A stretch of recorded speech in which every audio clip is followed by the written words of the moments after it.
Hi guys, at nagluto tayo ng ating ulam. Diop ulit natin.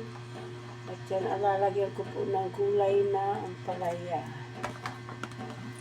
Simpleng ulam, simpleng gulay. May ampalaya, munggo, at mga dahon. Dahon na alugbati, saluyot, at ampalayan dahon. Yan guys, at ilalagay na natin, sabay-sabay na. Ilaga ko na po yung munggo, kaya ito ilalagay ko na rin yung dahon. Wala tayong pasok, at yan, tsaga-tsaga sa ulam, kung anong mayroon na maluluto.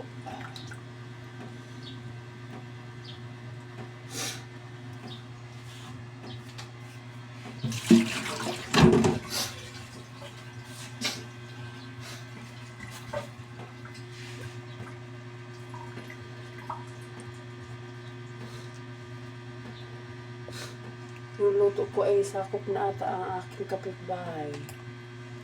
Sa dami. Ayan guys.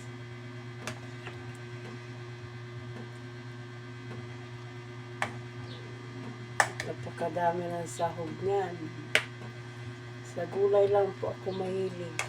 Gusto ko talaga yung mga ganito. Simpleng luto lang. Mga gulay.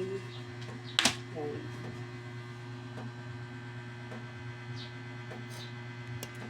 Ipapakuloan na lang po natin ang ating ulam.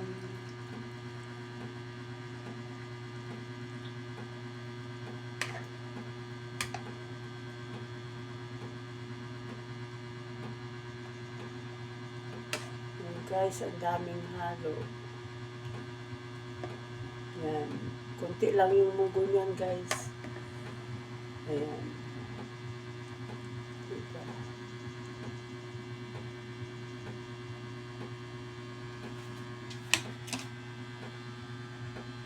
Masustansyang gulay, ampalaya, munggo, alugbati at saluyot.